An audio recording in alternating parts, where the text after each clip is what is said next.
Hello and welcome to another edition of Real Talk. Well, the three key things in the market at the moment is the Foreign Investment Review Board putting the stamp duty rate, loading it from 3% now to 7% as of July 1. So we'll have a chat about that.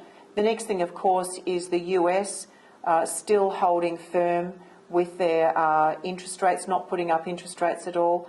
And finally is England's voting whether to leave the EU or not.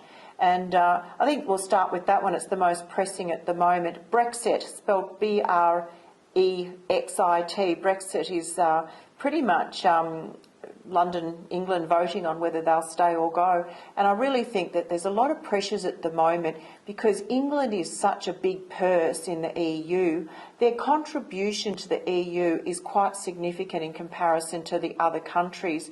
And I think domestically they've got a lot of their own issues, and I think they're sort of at a point now where they feel that they could use the resources put into the EU for their domestic shores.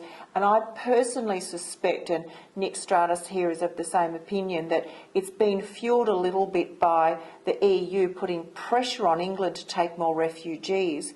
And they're saying, well, you know, domestically we've got our own issues, we're putting a lot of money into the EU and now we're being dictated to. So tomorrow they're actually voting whether they'll stay or whether they'll go.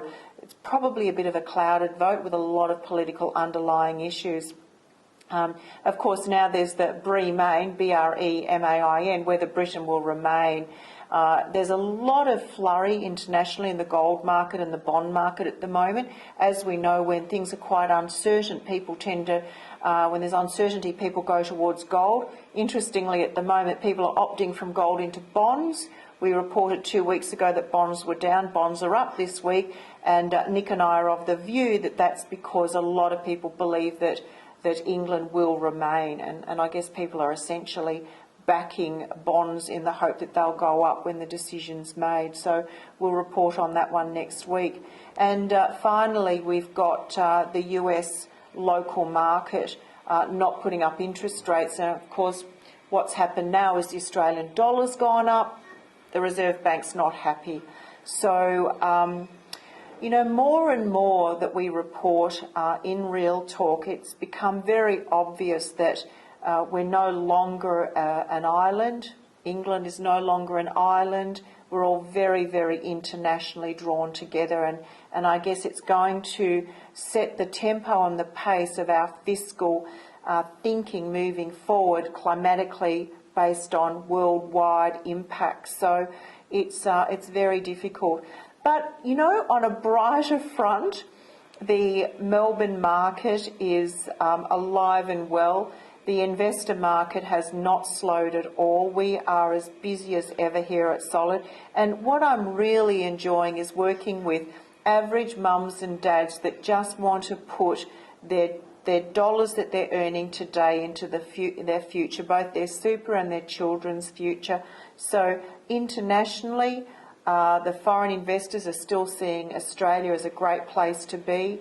The homeowner market is as busy as it's ever been, under a lot of fire.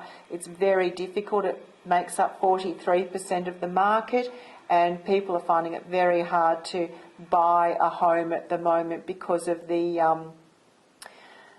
competition. And I guess the way that a lot of the resi agents are handling that is quite challenging for people to find their homes. So the key points is the foreign investor interest. Stamp duty goes up to loaded by 7% as of July 1. The Aussie dollar's up, and Britain is looking at whether they will stay or leave the EU. So I'll leave on that little update, and I look forward to you listening to me next week again. Thank you so much.